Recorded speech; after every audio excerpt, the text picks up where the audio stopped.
Today's daf we're going to be learning is Zevachim daf samach tet. It's the daf for Shabbat. We're going to get started with a quick review. We saw in Mishna distinguish between a bunch of different types of disqualifications of a bird. Okay, so we started with kol psulim shemalku melikatam psula. All the psulim that did melika, their melika is psula.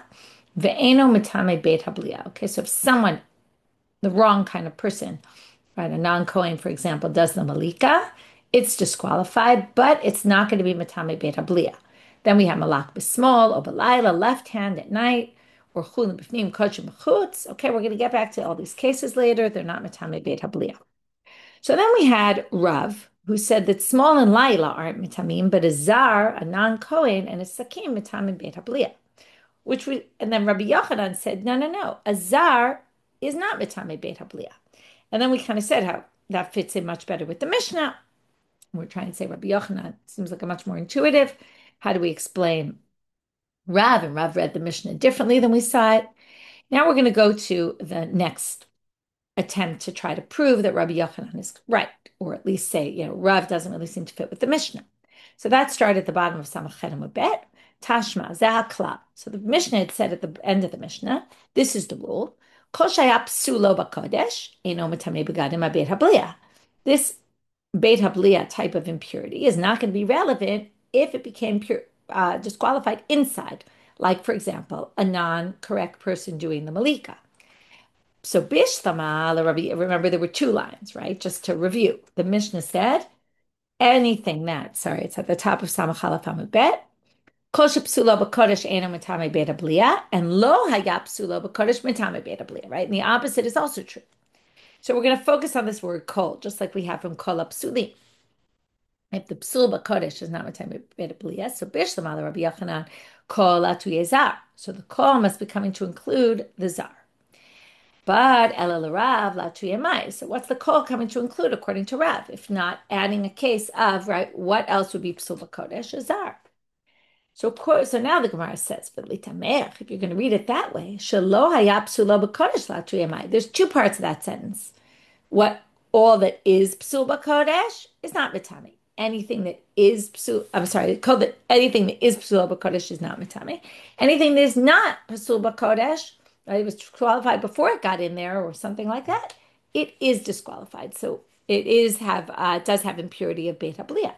So what's that second line coming to include? So basically they say, can't be that everything which is psulo b'kodesh isn't mitame beit habliya is the zar. And then we have nothing to do with that second part of the line. What's it adding? It could have been inferred from the first part. To which they come up with something that each line is adding that it's more in parallel to each other and rejects this attempted proof for Rabbi Yochanan. Elo reisha la'atri shchita kodsheh bifnim. The Reisha is coming to say, like, for example, what if you slaughtered the bird inside the temple? So since that's a disqualification in the temple because it's not supposed to be slaughtered, you're supposed to do melika.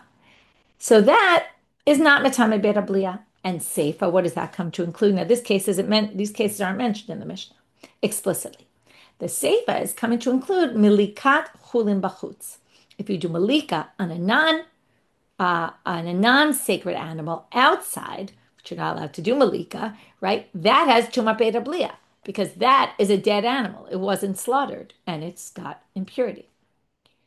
Okay, so that line of the Mishnah did improve either which way. But now we're going to have a braita to support Rabbi Yochanan, Tanya Kavatei to Rabbi Yochanan, milaka zal, or milaka pasul, which would be like a kohen, let's say, who isn't allowed to do it, who's, let's say, impure, or hapigul v'hanotar v'hatameh.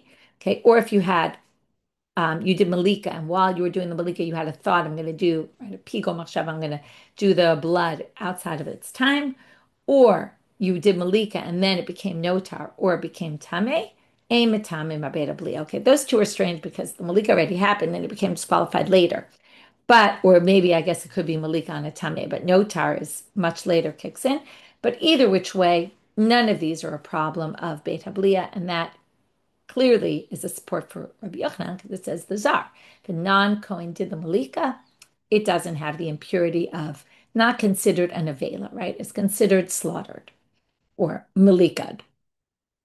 Okay, Amar Rabbi Yitzchak. Now we're going to get off on something a little different, but it's going to have to do with melika of azar, but not for the purposes of impurity, which is what we were discussing, but for something else. For what if I put it on the altar, which I'm not supposed to, because a melika of azar is not the correct way to do it, but can I leave it on the altar? And we're going to see about two things. Rabbi Yitzchak says, Shamati Shtayim. I have a tradition about two things, and I learned two things. Echad kmitza tzal, echad melika tzal. If a zar does kmitza, which again is taking the three middle fingers of the kohen, taking right now, this time it was done by a non-kohen. Usually the kohen's supposed to do it of a mincha offering into the dough of the meal offering. If a non-kohen does that, and they're supposed to be offered on the altar, but if a non-kohen does it, it's not supposed to be offered on the altar. And likewise for melika tzar, which also isn't supposed to be done on the altar, so it wasn't done properly, right? It wasn't, in other words, again, the zar did the earlier part, the slaughtering, so to speak, the killing of the bird, not really slaughtering. And then they put it on the altar. Echad treifa, echad lo treifa. So of these two things, I heard that one of them needs to come off and one doesn't. And I don't know which is which. But Amar Chizkiyah mistabra kmitza terev melika lo terev. So Chizkiyah says it seems more likely that kmitza take off. It's really disqualified, and melika not. So now the Gemara wants to understand Chizkiyah. Mishna melika diyeshna bebava. In other words, they're going to suggest reasons why you might have said melika. It's not so bad. Okay, now why is this similar? Because it's not so bad, meaning it's not mitame beit habliya, and here it's not so bad. If you put it on the altar, you don't have to take it off. Well, melika yeshno bebama. Okay, you could do melika in the bamot. In other words, there were times where melika was allowed by a non-kohen. Okay, melika is the way we slaughter in the temple. We kill the birds. So when they would do sacrifices outside the temple, when it was permitted, anyone can do it. Okay, we know that a non-kohen could do it because we have these psukim. Okay, I'm going to read it right now from Shmo Kaf Daled Pasukei. Before the kohenim were chosen, who was supposed to do it? The elders, right? The firstborns. This is after Matan Torah. Ve'alu olot v'yizbachu Zevachim shlamim la'Hashem parim. Okay, they brought these bull offerings. So there you see that non-kohenim can do the sacrificing, and now they say, well, melika you can do in the bamot, right, outside the temple with non-kohenim, but kmitza nami yeshna b'bama. But also you can do kmitza. In other words, they're really one and the same. If you're going to say, well, we'll allow the melika of azar that you stuck it on the altar in the temple because outside the temple it works. So if you already put it on the mizbech, well, let it go. But kmitza is the same thing. The chitamen, if you want to say ein mincha b'bama, maybe they didn't do mincha offerings. Who's to say kmitza was done by a non-kohen in the bamot? Maybe they didn't do meal offerings at all. Well, if you want to say that, ein ofot nami b'bama, you could also say there were no bird offerings on the bama.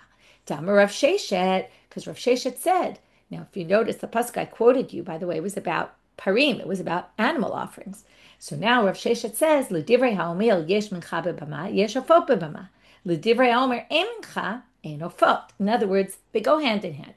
There's different approaches to what happened in the bama. Were there menachot and birds also? Or were there no ofot and no menachot and no birds? No meal offerings, no bird offerings. My tama, where did they get it from? Because listen to the drasha, as I mentioned before, Zevachim. It said in that pasuk, the Narei B'nai Israel took Zevachim. They brought Zevachim. V'lo menachot. Zevachim v'lo ofot. Zevachim are slaughtered animals. They're not birds, and they're not meal offerings. So right now, it seems like they're both in the same category. So why would Chizkiyah, if there was a reason to permit one and not the other, we can't really think of a reason to permit one and not the other. They seem to be, if it all has to do with the bama, they're all in the same category. Either both are in the bama or neither is in the bama. So ela ema will say like this: Ein kiddush b'klei shareit b'mincha b'bama. Even if there were menachot outside the temple, they didn't have sanctified vessels, right? What does it mean to do it in the bama? Anyone could do it anywhere they want. They don't need specific utensils. So it was never done the way it's done in the temple. Right now, remember, the melika is done without any sort of implement. Doesn't need anything sacred to go along with it. But the kmitza, right? The melika is the action of the kohen taking his finger and killing the bird. But the action of kmitza needs a sanctified vessel because the kmitza becomes sanctified by putting it in the vessel. And they didn't do it in a klei sharet, in the bama. And that's why we say, kmitza wasn't done in this way. So kmitza by azar would be a problem, whereas melika by azar is not a problem. Malak bismol, also the kmitza, by the way, the meal offering has to be put in a klei sharet before it gets nikmat. So that also might be the issue because I'm thinking also the bird doesn't need also needs to be put eventually in a kli sharet, which they also didn't do in the bamot, but I assume what they're talking about is before, right? Let's just see if Rashi says something. Whoever gets up kli sharet, ipas la bizarre. Right. Because the meal offering first goes in a kli sharet. That's the one we're concerned with. Before the kmitza is done, it's already in a kli sharet. And that's why it's disqualified by a zar, because it already went into a sanctified vessel. Whereas the animal, the bird, obviously wasn't sanctified in a vessel before. Only after did they put in a sanctified vessel, but that's already the next stage, not the melika part.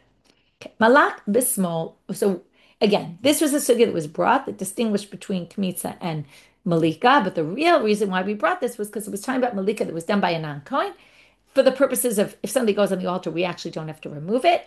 And that's similar to what we were talking about before, which is melika bizarre. Does it cause impurity? It's two different things, but the theory about them is the same. And by the way, also when the whole distinction in our Mishnah about if psulo bakodesh or not psulo bakodesh, it's the same distinction they make for how do you determine whether something stays on the altar or not. If it was disqualified in the sanctuary, in the kodesh, sorry, in the azara, then we leave it on the altar. If it was disqualified already outside before it even came inside, then we don't let it stay on. So it's the same kind of idea here. Malak b'smol o b'layla. Now we go back to the Mishnah, and now we bring a braita.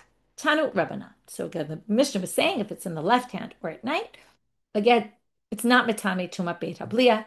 It's a good enough melika that we count it as if it was slaughtered and it's not, doesn't carry this tuma, this impurity of a dead bird.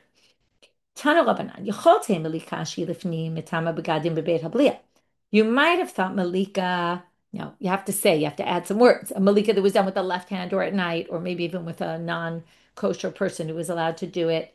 Shehi lifnim, that it was done inside. Matama begadim beit habliya. You might have thought if it was done inside it properly, maybe it would cause impurity. Now we already know not. We're going to see the braita is going to prove it from a pasuk. Talmud lomar neveila.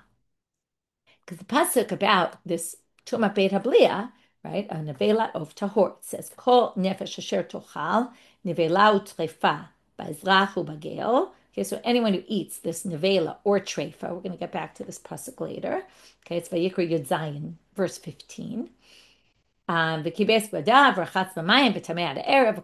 they're impure and their clothes are impure, and right v'tayer. Now, so it says neveila. So they say, what do you see? Your melika was done. It's not a neveila. It's not an animal that died on its own. So they say, nami nevelahu. What do you mean? It is like a neveila. It wasn't done properly. It was done wrong, right? You did with the left hand. You did it right in the wrong manner. You could call that a neveila. Ella, fine. So they don't learn it from neveila. They learn it from the word treifa. Ella tamud lamar treifa. How do they learn it from treifa? Ma treifa. What makes treifa unique? She'ein materet et ha'isur. Treifa doesn't permit anything. Okay, in other words, an animal's a treifa, it's stagnant. It's always going to be a problem. Okay, the animal's never going to be kosher. And okay, we're going to see in a minute what could be a matir. Av kol she'en materet et ha'isur. And now, what does this mean also? It means that if it goes up on the altar, it's not allowed to stay there. In other words, it being a treifa doesn't help it to allow it to stay on the altar. But yet, some melika shehi lifnim. Ho'il v'himat, right now, melika that you do inside the temple, ho'il v'himateret et ha'isur, it actually permits something that was forbidden to go on the altar. It allows it. Now, again, if you do melika, something that you weren't supposed to do melika for, but when you do melika, if you put it on the altar, what did we say? It doesn't come off, even if the melika was done improperly. So the melika is matir isur, and therefore, ein metame begadim bebeit habliya. So we're basically saying this neveila treifa, something that's like a treifa, which doesn't permit anything, as opposed to melika, which is a process. Right? It's weird to compare melika to treifa because treifa is a status. Melika is a process, and it's a process that permits something that's forbidden. So because it permits something that's forbidden, it's not going to be matame bebeit habliya. Okay, so hevi hamolek kodshim b'chutz umalek chulim beimi b'fnim beimi b'chutz. Ho'il ve'ein mitirim et ha'isur mitamim begadim ha'beit habliya. So what can you get from here? Now we're going to see cases of melika, which is not permitted. Okay, we're going to have a case where the melika, that's a disqualified melika, the one we talked about before, left hand and at night, which you're not supposed to do it that way, but if you put it on the altar, you would leave it, just like we saw before. Melikat zal, right? You can leave it on the altar. So likewise, right, these can be left on the altar, but the other ones can't be. If they go on the altar, they're going to have to come down and we'll go through them. But those are all not mitirim etaisur. So those are all going to be called neveila. They're going to have the tuma of neveila. Okay, so what are these? Let's go through the cases. Kodshim bachutz. You took something that was a sacrifice and you did melika outside. Now, melika outside is totally not, outside the temple, melika is not a kosher slaughter. So the animal is considered a neveila. It has tuma neveila because it doesn't, if this were to go on the altar, this animal I designate for sacrifice and I did melika outside the temple, it wouldn't be good. I wouldn't be able to leave it on the altar. And molek chulin, if I take chulin, which is not supposed to go on the altar at all, it's a problem, right? It's psul is bachutz, right? Both of these, by the way, fit into that category in the Mishna.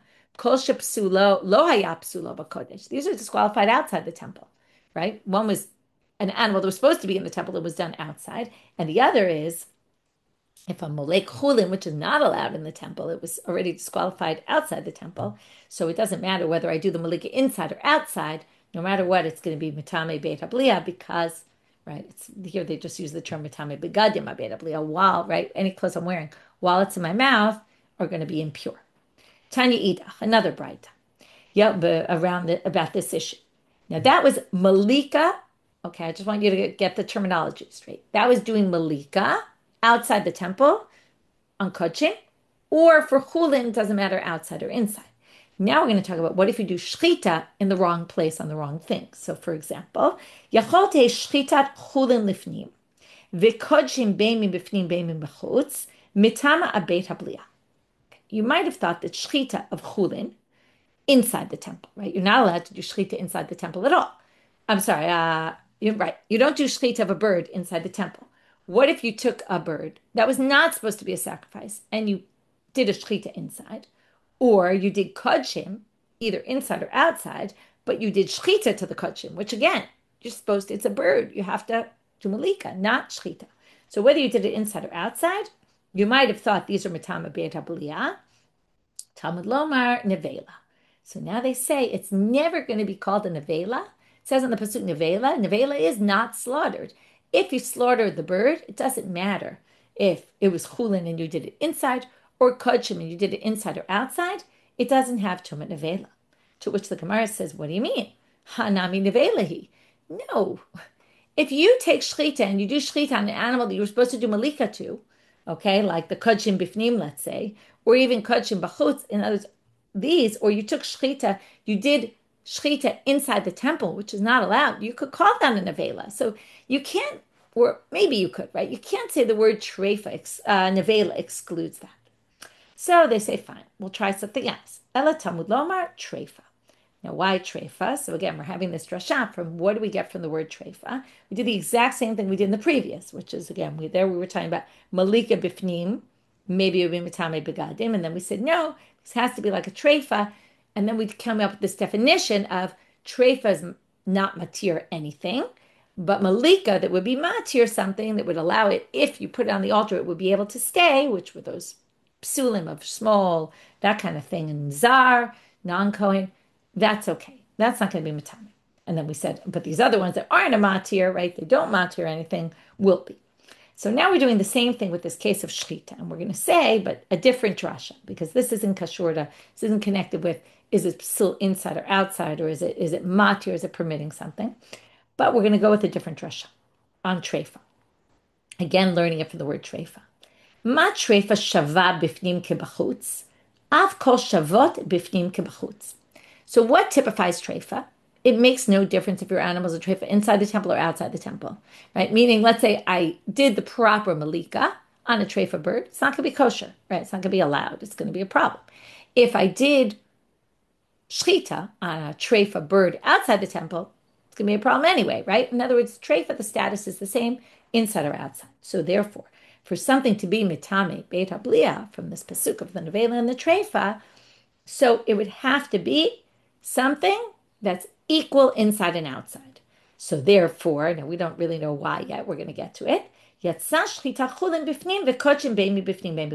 two examples we just gave. The shchita inside and the kodshim inside or outside are a problem. Why? I'm sorry, they're not a problem. They're not mitame, my mistake. They're not going to create impurity. Why? Because and therefore they don't fall into the same category as the treifa because they're not the same inside and outside. Now we don't know why, but we're going to explain. So bishlama chulin. Bishlama, as always, something makes sense, but something doesn't really make sense at all. So the chulin one is very easy to explain. Lo shavu bifnim kebachutz, because very obviously, if you slaughter the bird inside the temple, it's a problem because you didn't do melika, and you shouldn't have brought chulin inside.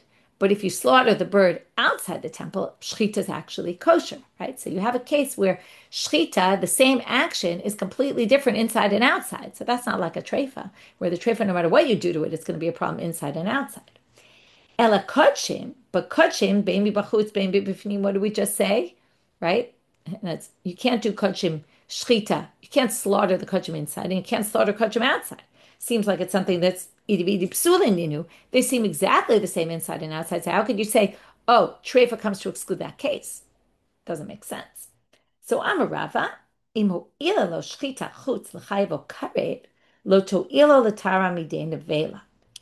first thing they're going to explain is outside. If I slaughter kodshim outside the temple, I slaughter this bird. Okay?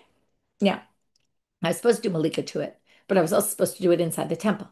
Fact that I did it outside, we call this shchutei chutz. Now, theoretically, it shouldn't really be shchutei chutz because I was supposed to do melika inside, right? And instead I did shchita outside. So it's not like I did what I was supposed to do inside, outside. But despite that, they call this shchutei chutz. This is slaughtering an animal, or in this case, it's a bird, outside the temple that was supposed to be inside. You get karet for shchutei chutz. So what are they going to say here? Since the shchutei chutz was considered shchita for you to get karet for it, it must be therefore, right? Lo to'ilo litara midei neveila. This is a shchita.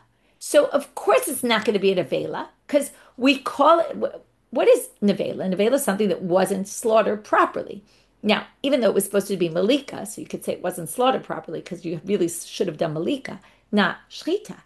But since we're calling this slaughter for the purposes of, oh, you slaughtered something outside the temple, so then we're going to call it slaughtering for removing the impurity of the neveila. Okay, that's that one. Okay, so eshkachan chutz, pnim minalan. What about the inside? Because now we're going to say, well, the inside's also forbidden. You can't do shchita of a bird inside the temple that was supposed to be a sacrifice. You have to do melika, and you did shchita. Now we're going to say, and it is the same inside and outside because it's disqualified if you slaughter it outside, and it's disqualified if you slaughter it inside. So ho'il v'lo shavu bifnim kibachutz. So now they're going to say, well, actually, also this is not. Why? Because it's not the same. Because if you do shchutei chutz, you get karet. If you do shchita inside the temple and not melika, it's just forbidden, but you don't get karet for it. So there we already see they're not the same because they're different levels of prohibitions. So now they say, okay, wait. Then if we take all this lo shavu b'fnim and b'chutz, and as soon as it's lo shavu b'fnim and b'chutz, there's no tumat beit habliya because we're learning it all from treifa, we're going to have a big problem. Because ihachi malak kodshim b'chutz namilo to lo shavu b'fnim kebachutz. Based on what we just said, let's take the case of melika kodshim b'chutz. Now, melika kodshim outside, right? If you do melika on a sacrifice outside, it is mitami beit habliya because remember, it's psul is outside the temple. Now, according to what we just said, though, if you take that same sacrifice and you do it inside, it's perfect. So what do you see here? Perfect inside, puzzle outside. That would be a case of lo shavu b'fnim u'b'chutz. So we just said if it's not equal inside and outside, then there's no tumat beit habliya. So I'm Rav Shimi bar Ashi, danim davar shelo be'achshero mi davar shelo be'achshero. Be'in danim davar shelo be'achshero mi davar shelo be'achshero. Because Rav Shimi bar Ashi said, wait, you're all confused. When we compare the bifnim b'chutz, we did one of the cases. It's actually raised a problem with one of the earlier cases we said, and commentaries say you have to reject that based on this. So without going back to all that, but there was a case where we did seem to do this, but now they seem to be rejecting that. And they say when we compare bifnim and chutz, we're talking about something that's forbidden from something that's forbidden. You can't learn something that's forbidden from something that's permitted. Now, the kachim melika inside is allowed. Melika of kachim outside is forbidden. You can't say, oh, look, melika of kachim outside is not equal to melika of kachim inside, and we're going to make that comparison and say, oh, look, that's not mitame beta blia, because you're comparing two things. One is completely forbidden and one is completely permitted. But the better example that we said, what would be an example of two forbidden things? What we said about slaughtering. Slaughtering the bird inside is forbidden, but it's not karet. Slaughtering it outside is karet. So those are two things that are prohibited. We learn what we kind of make this connection between them because they're both prohibited, but in different ways. And that's going to be the case that's excluded from the Tuma Beta Blia, but not this one. So now the Gemara says below, wait a minute, that's not true. V'hatanya doesn't say in a braita minayin liyotze she'mala lo yered shavei yotze kasher b'bama. Where'd you get this idea? We can't learn something prohibited from something permitted. What about yotze? We learned about yotze. Okay, we learned this back on daf nun. Back on was on nun or something. It doesn't say here, but nun aleph. Maybe I forget exactly what daf, but somewhere around there we learned that a yotze, if it leaves the temple and then you put it on the altar, you don't have to take it off. Now, what were we just saying here? Okay, we're comparing these two things. Leaving it on the temple, not having taken it off, is like the tuma beta blia, right? If it doesn't have to be taken off, then it wouldn't be matame beta blia. So if it went on the altar, you don't have to take it off. Now, why? Now, it's not exactly the same, actually. I shouldn't really compare them, but they're saying the concept here of learning something that's right. We did earlier make that connection. Here, they're not really doing that connection. What they're saying is a yotze is kasher b'bama.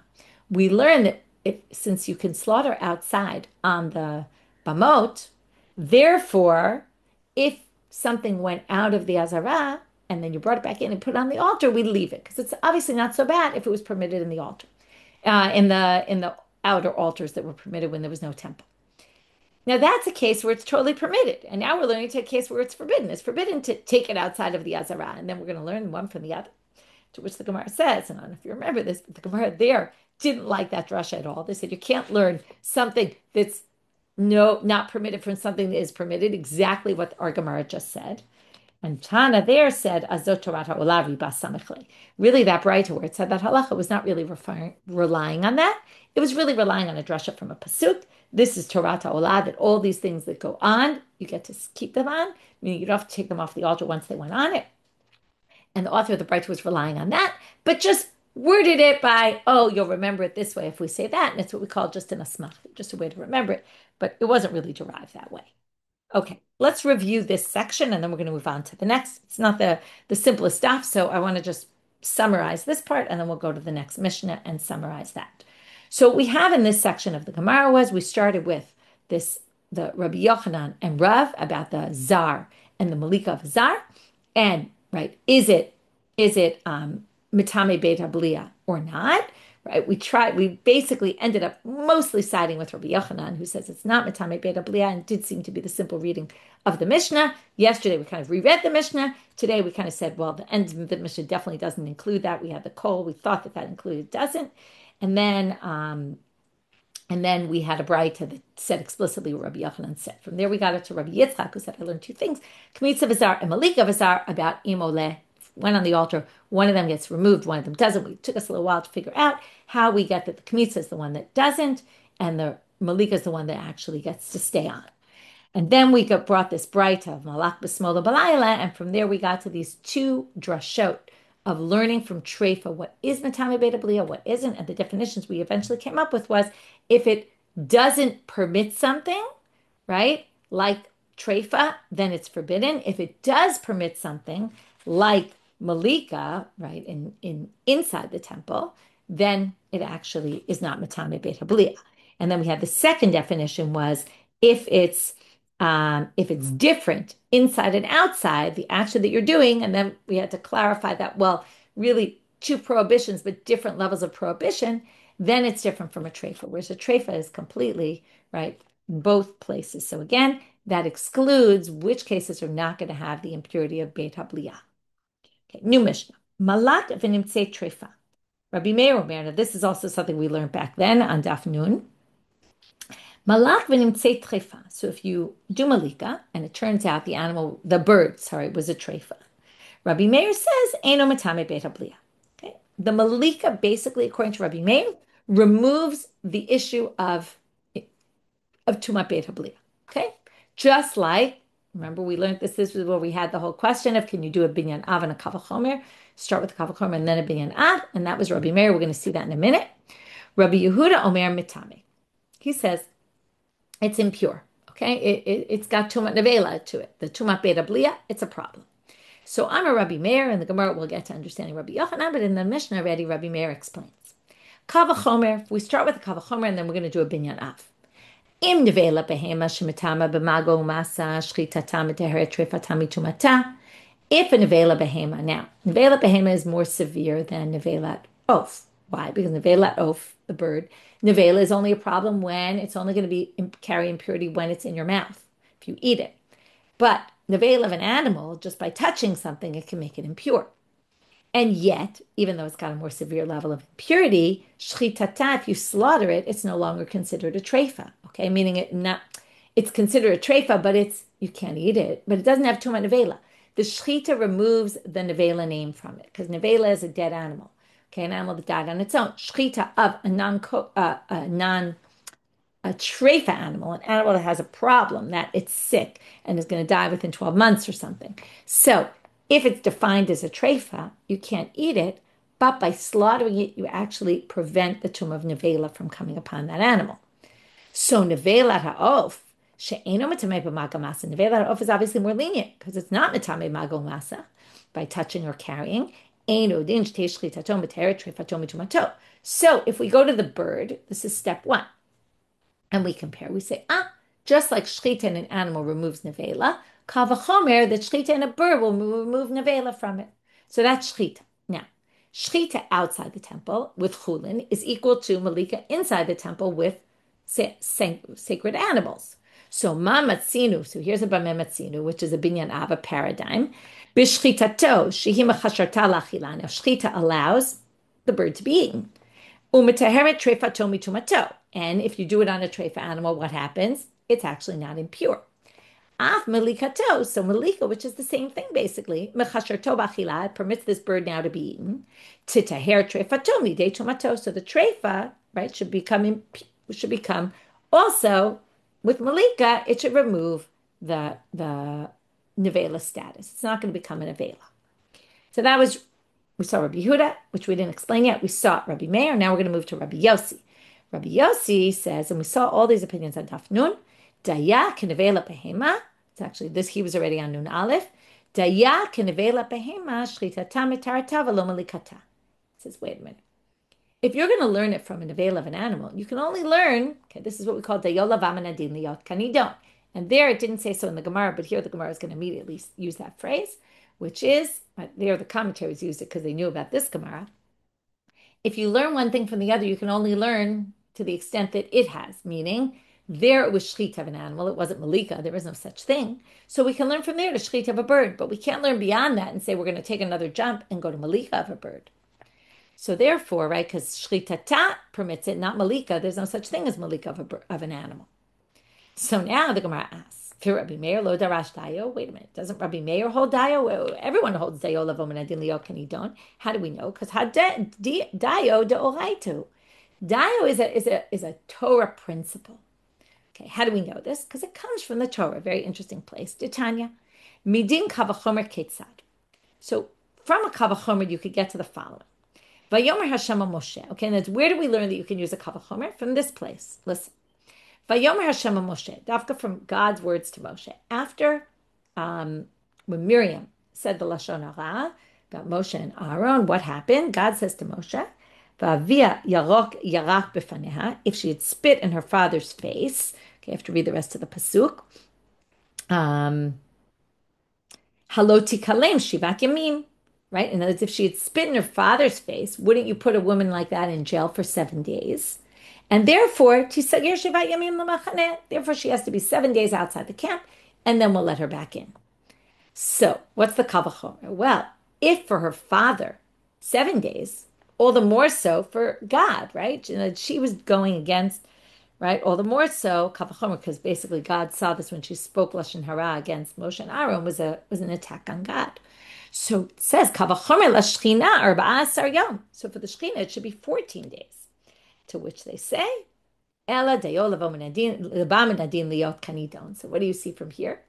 If you're going to learn something out from a kavachomer, even when God did it, he only did it in the same way it would be for if she had done it to her father. So from there you had, that was 7 days. We didn't double it and say, oh, well, the Shekhinah, it's much worse, double, triple, something like that. But no. So that's how we learn Dayo. So how could Rabbi Meir not go with Dayo? So Amar Rabbi Yossi bar Rabbi Avin, Rabbi Meir kra eshkach v'darish. He didn't really learn it from the way the Kavachomer. It's really that he had a pasuk. Even though it's interesting, we said it was all this Kavachomer drasha, but we say he had a pasuk. What's the pasuk? Zot Torah be'ema va'of. Okay, this is at the end of the section. It's actually about kashrut, but it's a little confusing because it's also about tuma and also about kashrut. Anyway, it's not so important for our purposes. But it's in Vayikra chapter 11, verse 15. Zot Torah be'ema va'of v'chol nefesh hachaya romeset ba'aretz v'chol nefesh hashoretzet al haaretz. Okay, and then it says lavdil ben hatamei v'atahor and all that. But it sounds like the Behema and the Of has the same laws, but what laws are similar about them? Behema mitama. Okay, now we're going to show all the differences. Behema mitama magal masa. Vela behema is magal masa by touching or carrying. Of feinonet magal masa. Bird not like that, right? Only tuma beit habliya in the mouth. Of mitame begadim beit habliya, and likewise, the tumah of a bird is tuma beit habliya.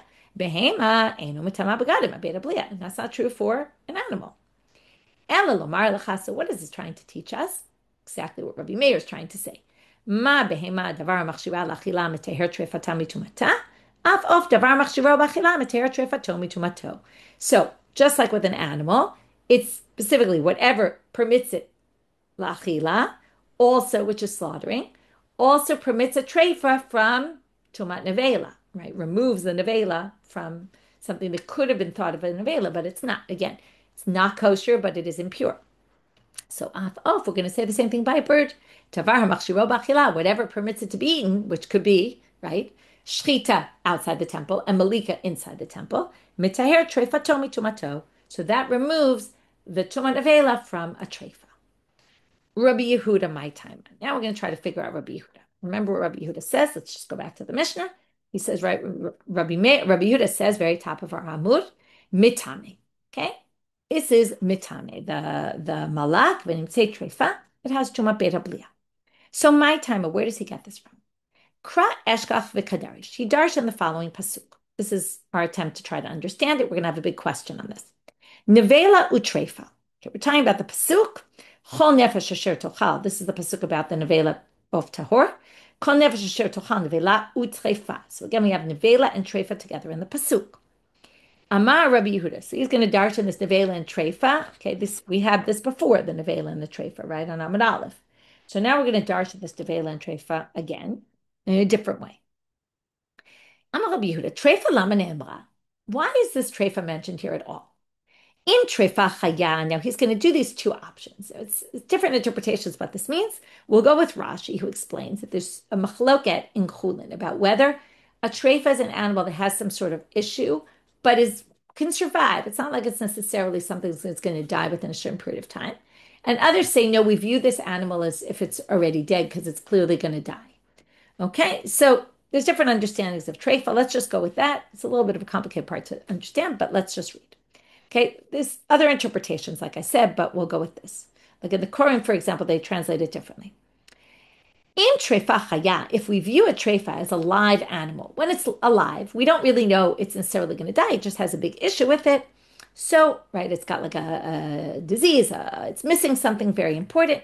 So if it's and again, it's not going to be kosher if it's slaughtered. But if it's alive right now, well then, hare neveila amura. It's not going to carry impurity because it's alive right now, and we view this treifa as alive because we don't think, oh, this treifa is going to die soon. So the pasuk says neveila, neveila, not treifa.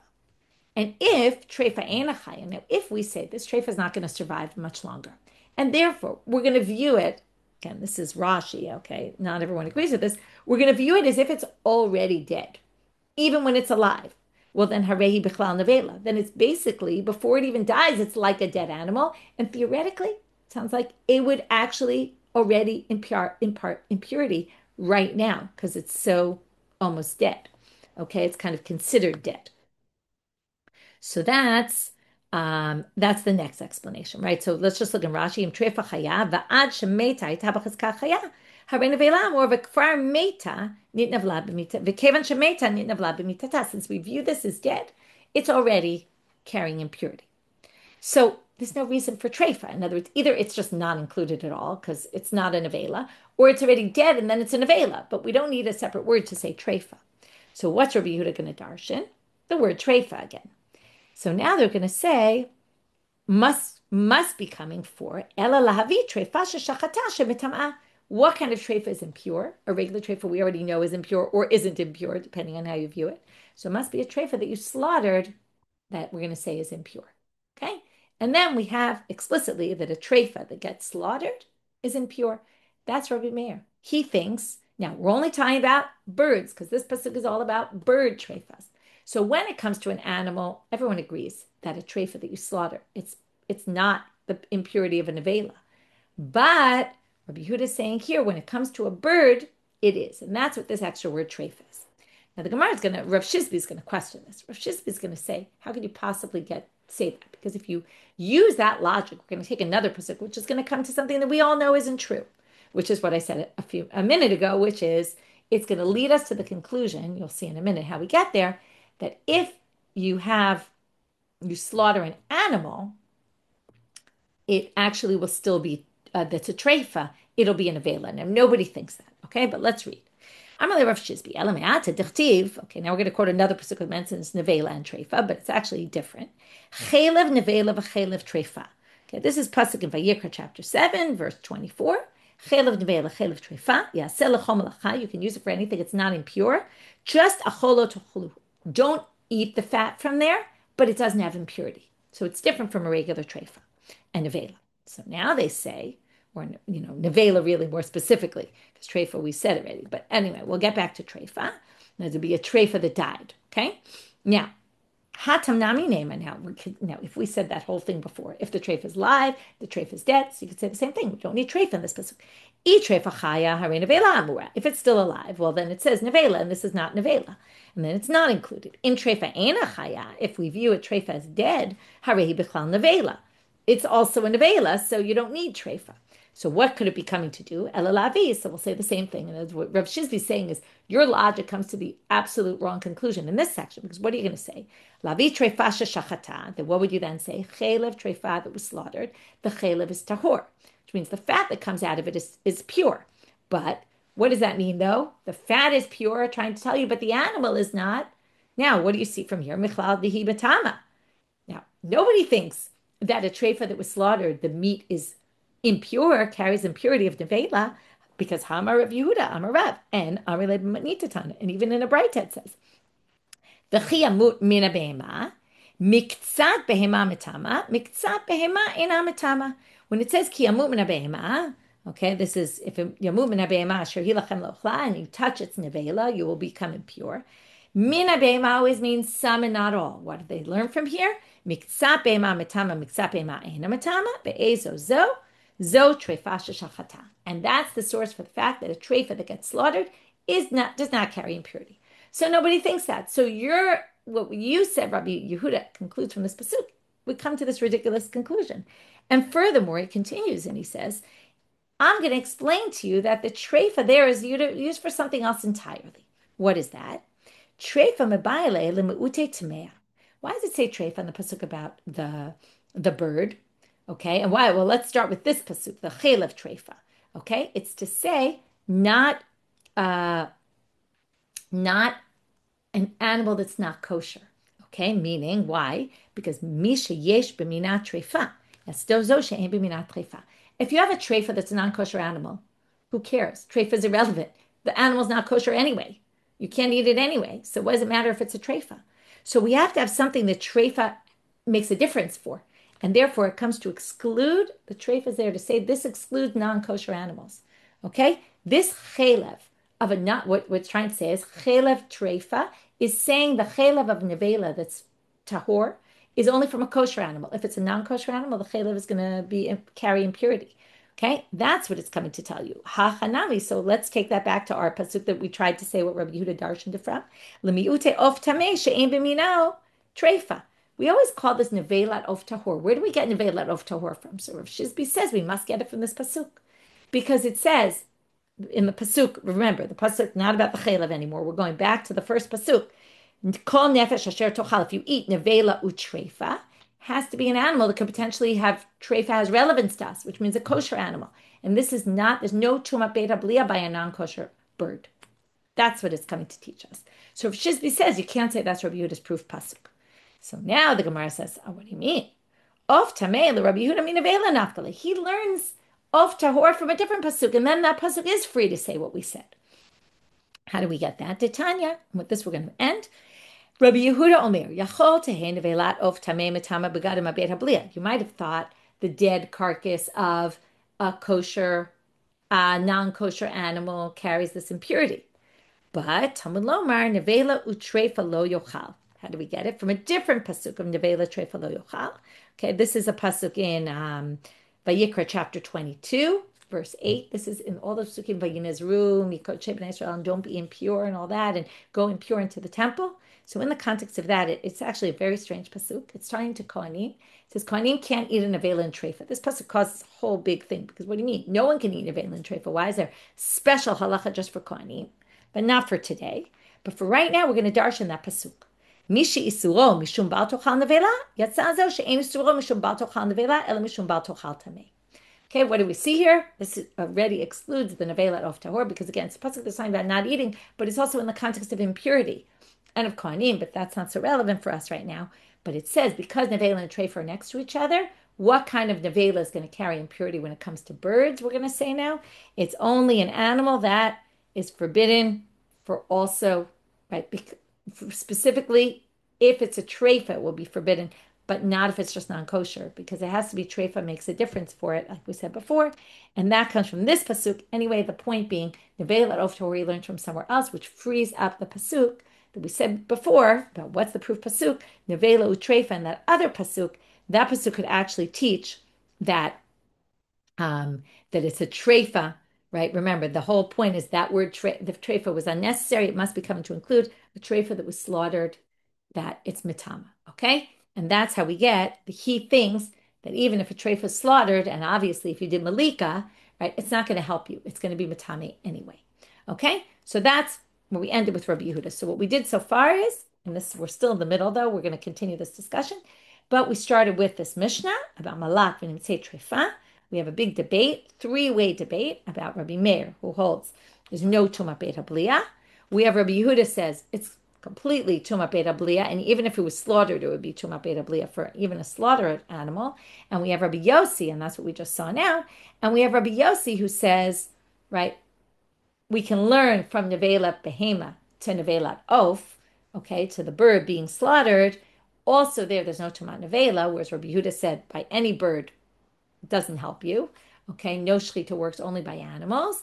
And Rabbi Yossi says, no, it works by birds, but only shechita, not melika. And Rabbi Meir took it all the way in melika, and then we saw, what does Rabbi Meir do with dayo? Why doesn't he say that? And we explained, and then we tried to explain Rabbi Yehuda's proof pasuk. Rav Shizbi questioned it, but we were able to resolve it. With that, we finished for today. Wishing everyone a good day, and Shabbat Shalom.